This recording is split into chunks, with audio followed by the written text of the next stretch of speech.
이제 저 영상만 봐도 누군지 혹은 어떤 의문이 있는지 이제 짐작을 하실 겁니다.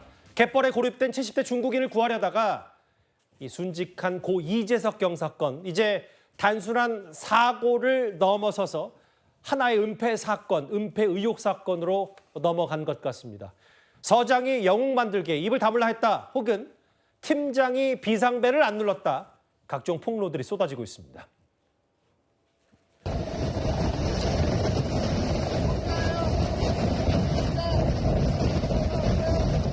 고 이재석 경사를 영웅으로 만들어야 한다.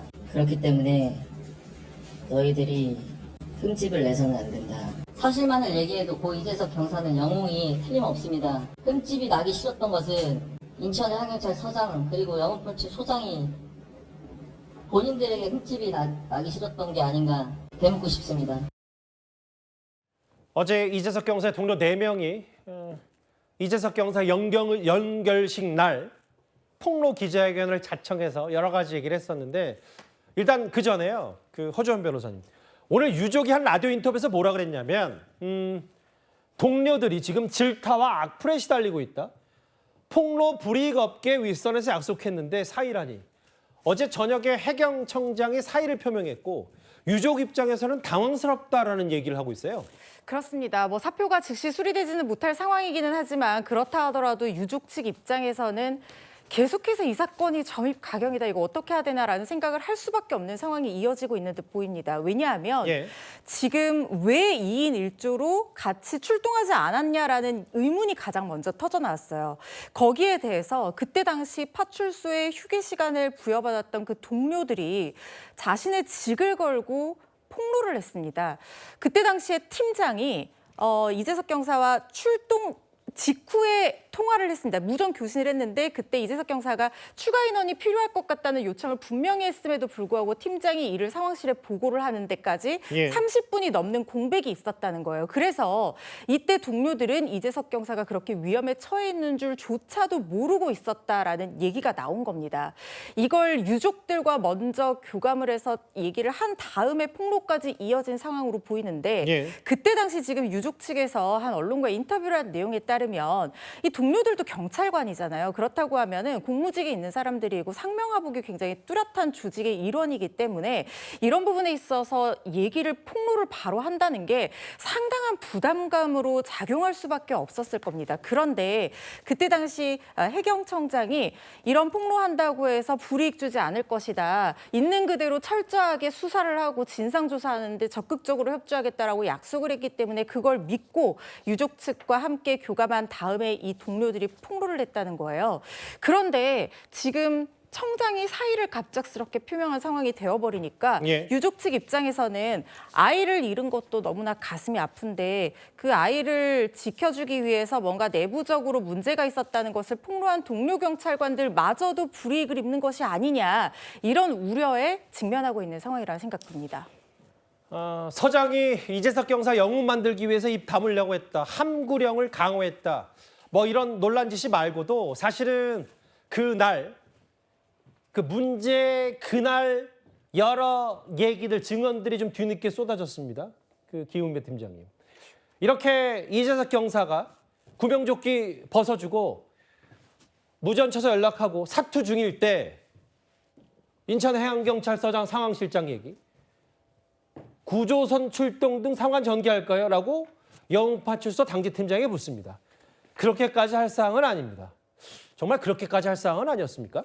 지금 해양경찰 영흥파출소에서 벌어진 사건이 여러 가지 문제가 있는데, 처음 이재석 경장이죠. 경장했었는데 출동을 할 때에 사실 혼자 보내는 거 아닙니다. 2인 1조로 보내고, 더군다나 혼자 보낸다, 긴급할 때는 보낼 수 있습니다. 그럼 곧바로 출동을 시켜야 되는데 휴게한다는 명목하에 다른 직원들을 보내질 않았어요. 제일 중요한 거는 출동할 때에 본인이 입은 구명조끼도 있지만 구명안 같은 게 있거든요. 그러니까 거기에 피해자 한 사람이 있다고 한다면 본인도 구명조끼를 입었지만 그 피해자를 위해서, 거기에 있는 구조할 사람을 위해서 구명조끼를 추가로 가져가거나 구명안이라든가 로프 같은 걸 가져가야 되는데, 그런 거를 당직팀장이 아마 몰랐는지 아니면 너무 간과했는지 모르지만 시키질 않았습니다. 그러니까 혼자 조끼만 갔기 때문에 저 위험한 상황에서 본인이 조끼를 벗어줬고, 자 저렇게 한다고 한다면은 혼자 보냈다 하더라도 곧바로 다른 사람을 출동시켜서 저걸 이제 같이 협조를 시켜야 되는데 그걸 또 좀 잘 하지 못했고요. 또 하나 뭐냐면 그 해양 파출소에는 구명정이 있습니다. 예. 조그마한 배가 있는데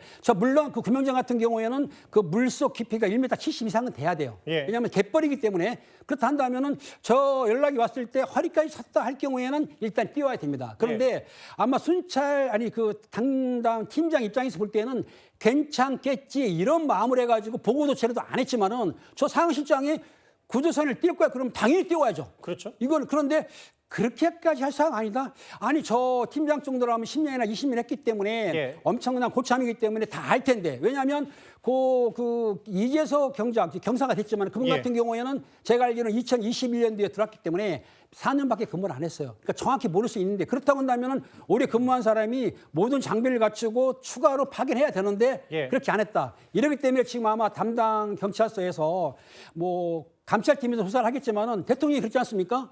독립된 기관에서 진상조사를 해라. 이러기 때문에 이 사항에 대해서는 철저하게 조사를 하는데 규정을 어겼고 매뉴얼대로 안 했고 그리고 본인들이 조금 안이하게 생각했고 이 모든 걸 철저하게 조사하게 되면은 좀 시간이 흐르면은 정확한 내용 그 사항이 나올 거라고 생각이 듭니다.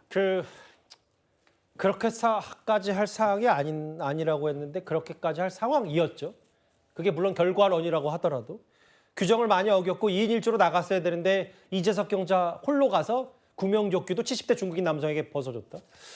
최진봉 교수님. 네. 그런데 당시 상황을 복귀했을 때 또 나온 내용이 뭐냐면 휴게 시간 이거를 가짜로 시간을 기록했다. 이게 무슨 얘기입니까? 무슨 얘기냐면요. 실제로 그 인터뷰를 했던 기자회견을 했던 4명의 경찰관들이 있었지 않습니까? 이분들이 뭐라고 얘기했냐면 예. 본인들은 10일 오후 9시부터 오전 3시까지 6시간 휴게 시간을 받았다라고 얘기했습니다. 다 기억하실 겁니다. 그런데 문제는 뭐냐면 이렇게 기자회견에서는 얘기를 해놓고 그들이 쓴 파출소의 근무 일지에는 3시간씩 휴게 시간을 가진 걸로 기록을 해놨다는 거예요. 예. 그러니까 실제 본인들이 6시간 휴게를 했다고 얘기했는데 근무 일제는 왜 다르게 기록돼 있느냐 이게 지금 논란이 되는 겁니다.